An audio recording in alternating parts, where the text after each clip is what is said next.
নমস্কার, আমি অনির্বাণ। আপনারা দেখছেন দেওয়াল লিখন। বন্ধুরা, আজকে প্রথমবার একদম ভেরি ফার্স্ট ভিডিও এই চ্যানেলের। তো বন্ধুরা, আমি আমার অনুষ্ঠান আজকে যে থাম্বনেলে দেখেই নিয়েছেন আপনারা যে কি অনুষ্ঠান নিয়ে আমি এসেছি, তো সেটা আমি শুরু করব।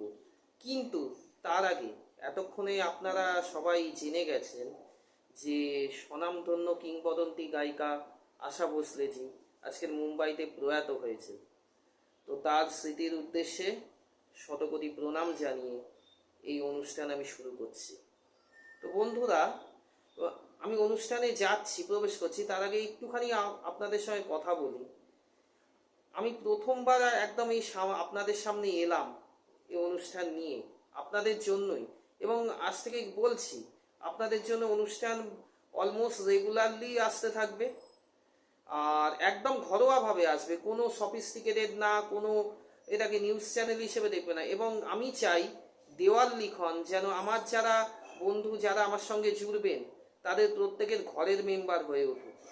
দেওয়াল লিখন এই চ্যানেল আপনাদের প্রত্যেকের যেন ঘরের মেম্বার হয়ে যায়। সো বন্ধুরা, চ্যানেলটাকে একটু সাবস্ক্রাইব করবেন, লাইক করবেন, কমেন্ট করবেন, শেয়ার করবেন। এইভাবেই তো আমরা একে অপরের মেম্বার হয়ে যাব ঘরের, তাই না? সো বন্ধুরা, আজকের এখন অনুষ্ঠানে প্রবেশ করি। এটা একটু ইন্ট্রোডিউস দিলাম যেহেতু একদম প্রথম ভিডিও আমার। বন্ধুরা, এবার দেখুন, 2026-এর নির্বাচন একদম মুখের গোড়ায়। আজকের 12 তারিখ, 23 তারিখ প্রথম ফেজের নির্বাচন আছে। তো এখন আপনারা দেখছেন কি এলাকার পর এলাকা প্রচার, এলাকার পর এলাকায় মিটিং মিছিল, বড় বড় নেতা, সব নেতাদের হেলিকপ্টার আপনাদের ছাদের মাথার উপর দিয়ে যাচ্ছে, সে প্রধানমন্ত্রী থেকে মুখ্যমন্ত্রী কিংবা আরো যারা আছেন প্রত্যেকে। সো কিন্তু এগুলো কি সব সংকেত কি বলছে বিধানসভার সংকেত কি বলছে, কি বলে পশ্চিমবঙ্গের ইলেকশন? পশ্চিমবঙ্গের যারা ইভিএম বাক্সের দিকে যান এবং ইভিএম বাক্সের ফাইনালি বোতাম টেপেন, তাদের মনোভাব কি থাকে? এবারেও কি তাই আছে? একটু বিশ্লেষণের প্রয়োজন আছে। তো বন্ধুরা দেখুন, আমি একটু 2008-এ ফিরব। এই যে অনেকে আমাকে বলে, আমাকে শুধু না, সোশ্যাল মিডিয়াতেও আমি দেখেছি যে অনেকেই লিখছে যে 2008-এ তৃণমূলের কি সংগঠন ছিল যে 11 সালে চলে এলো। তৃণমূলের তো তখন কোনো সংগঠনই ছিল না, একদমই না। বন্ধুরা, আপনারা যারা 2008, 9, 10, 11 মনে করতে পারেন সেই সময়টা কাটিয়ে এসছেন, আমি নিজে তো ব্যক্তিগতভাবে ওই সময় অন ফিল্ড দেখেইছি, তাই তো বলতে পারছি। তো আপনারা যারা দেখেছেন তারা একটু রিলেট করুন মাথার মধ্যে। দেখুন বন্ধুরা, 2008-এ পঞ্চায়েত 50% গ্রাম বাংলা বেরিয়ে গেছিল বামেদের হাত থেকে। 50%-এর বেশি গ্রাম বাংলা বামেদের হাত থেকে বেরিয়ে গেছিল। 2009 লোকসভায় বামেরা নেমে এলো 9টি আসনে। 2011-য় ফাইনালি পরিবর্তন। সো এই যে যারা বলছেন বা বলেন বা ভবিষ্যতেও বলবেন, তাদের কাছে যদি এই ভিডিওটি পৌঁছয়, তারা একটু রিলেট করুন। 2008-এ যখন বামেদের হাত থেকে 50%-এর বেশি পঞ্চায়েত বেরিয়ে গেল, তার মানে তৃণমূলের সংগঠন ওটা ছিল না। গ্রাম বাংলার আমি যা দেখেছি বলছি, গ্রাম বাংলা থেকে শুরু করে শহর অবধি প্রত্যেক বুথে তৃণমূলের একটা করে সংগঠন গড়ে উঠেছিল 2008-এর পর থেকে। সেই সংগঠনের জোরেই তৃণমূল 2011 বার করতে পেরেছে। এবং যদি রিলেট করতে পারেন তাহলে দেখবেন যে তখন 2008-এর পর থেকে প্রতি জনসভা হোক, চায়ের দোকান হোক, সেলুন হোক, যাই হোক, আপনাদের পাড়ার আড্ডার যে জায়গায় মাচায় বসেন, সেই মাচাই হোক, শাসক দল সোচ্চার ছিল। যারা সেই সময় দেখেছেন তারা রিলেট করতে পারবেন হয়তো। শাসক দল সোচ্চার ছিল এই সময়। শাসক দল সোচ্চার থাকার মানে কি জানেন?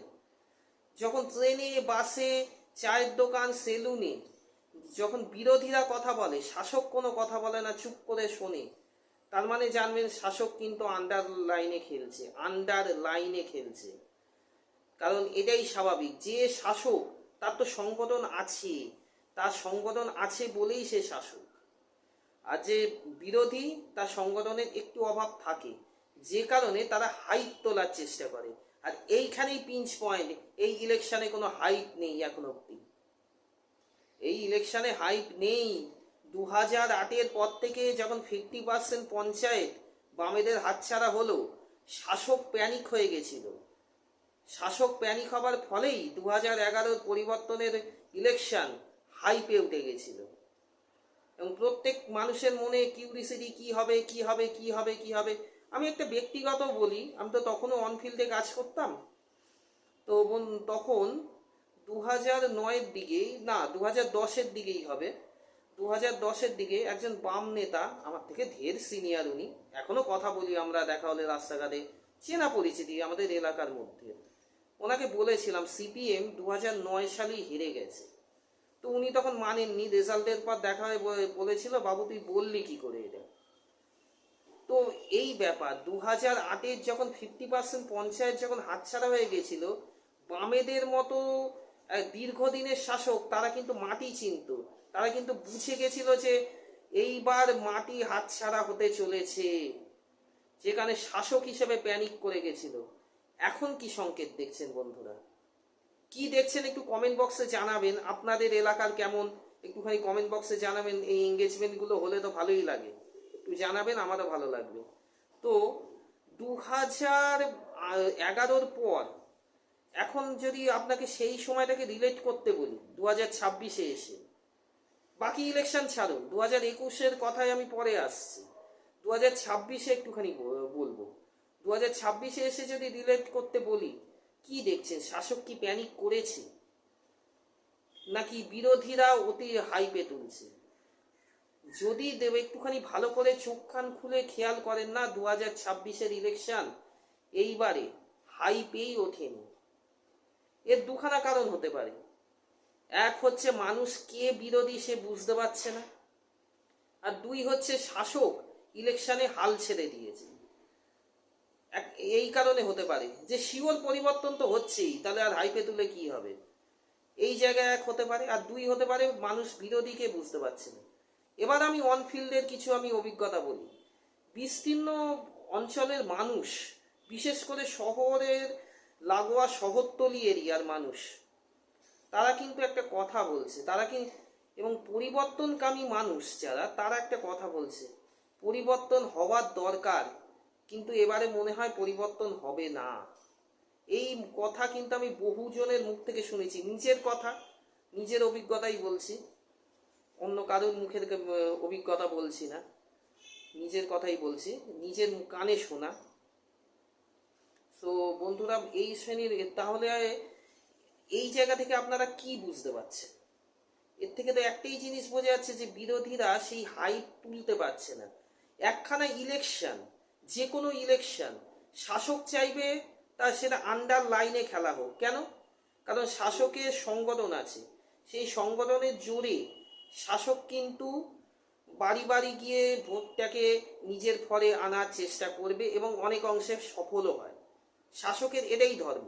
শাসক সবসময় চাইবে ইলেকশন হাইপ করবে না, ইলেকশন যাতে হাইপে না যায়। কিন্তু বিরোধী, আমি প্রধান বিরোধী বিজেপির কথাই বলবো, একদম নাম ধরে বলছি, বিজেপির কথাই বলবো। এই অবস্থায় বিরোধী যে প্রধান থাকবে, তাদের উচিত ইলেকশনকে হাইপে নিয়ে যাওয়া। কিভাবে হাইপে নিয়ে যাবে? তাদের মাটির সংগঠনের বৃদ্ধি করা, এটাই তো হাইপ। 2021-এ মানুষ কেন এত হাইপে উঠে গেছিল ইলেকশন? কারণ মানুষ, সাধারণ মানুষ, তারা নিজের একজন পরিবর্তন চায়, একজন পরিবর্তন চান না, দুজন রাজনৈতিকভাবে মুখোমুখি দাঁড়িয়ে গেছিল। কারণ কি? বিজেপি প্রধান বিরোধী দল হিসেবে ইলেকশনকে হাইপে নিয়ে যেতে পেরেছিল, শাসক তাকে বাধা দেবার জন্য, নিজের রাস্তা পরিষ্কার রাখার জন্য রাজনৈতিক সমস্ত চাল খেলেছে। যে কারণে ইলেকশন অত হাই পেয়ে গেছিল। কিন্তু এখন এখন কি বিজেপি যদি আমি ধরি প্রধান বিরোধী দল হিসেবে, তারা প্রধানমন্ত্রী, হ্যাঁ প্রধানমন্ত্রী, মাননীয় প্রধানমন্ত্রী, স্বরাষ্ট্রমন্ত্রী মাননীয়, তাদের সভা তো হবেই। এত বড় ইলেকশন রাজ্যে তাদের সভা হবে না? তাদের সবাই লোকও হবে।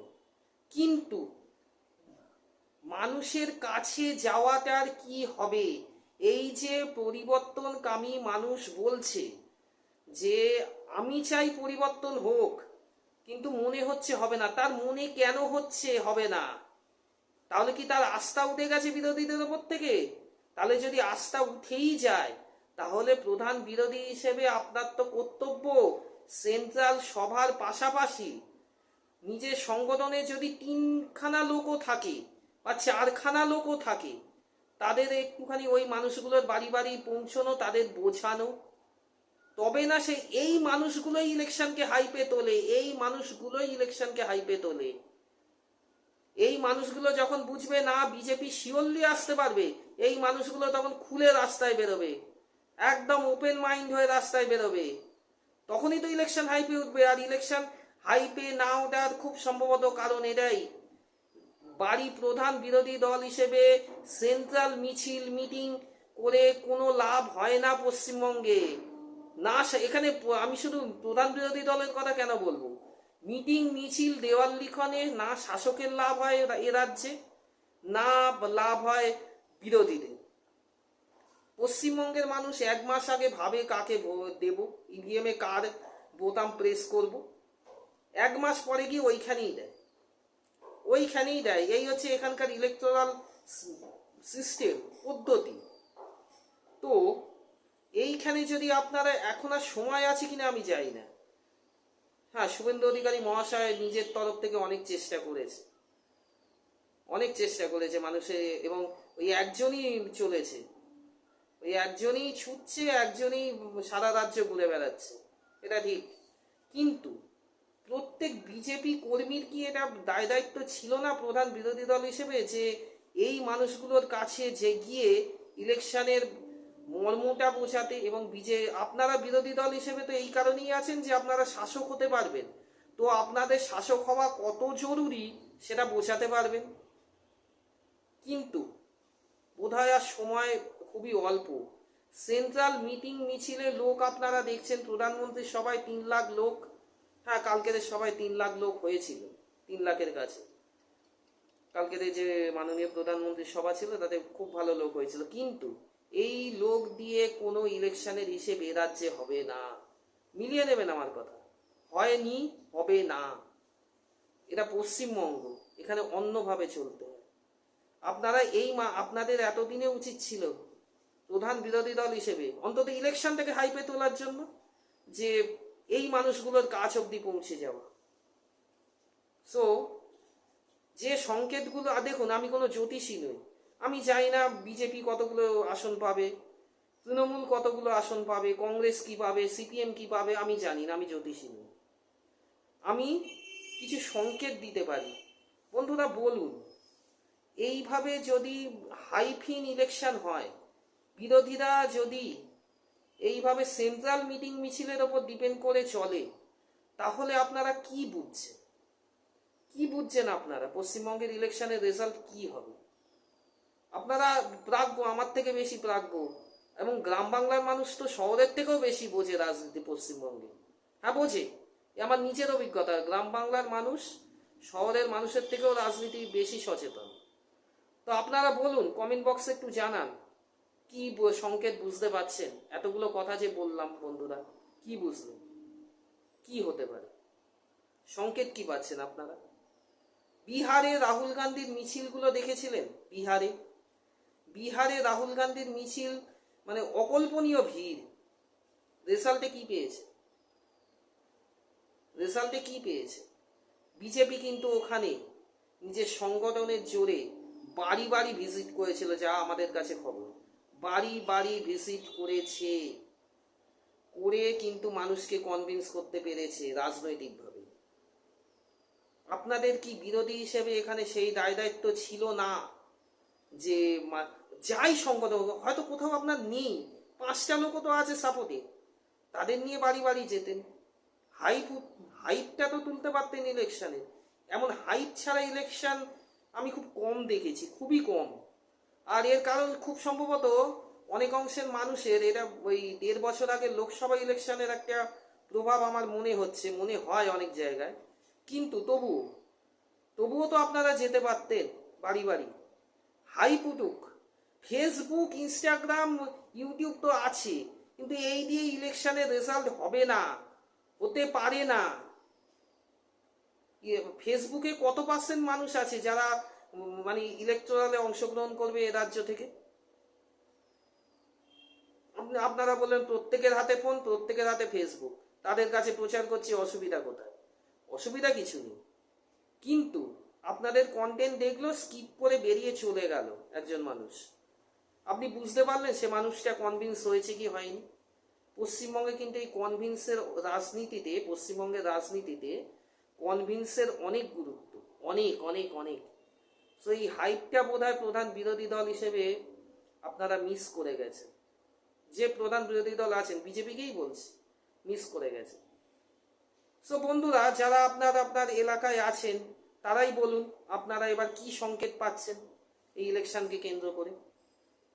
ঠিক আছে বন্ধুরা, আজকে অনুষ্ঠান এখানে শেষ করছি এইটুকু বলে। একটু কমেন্টে জানাবেন, ভালো লাগবে জানালে। ঠিক আছে, আবার আসবো অন্য অনুষ্ঠান নিয়ে। নমস্কার।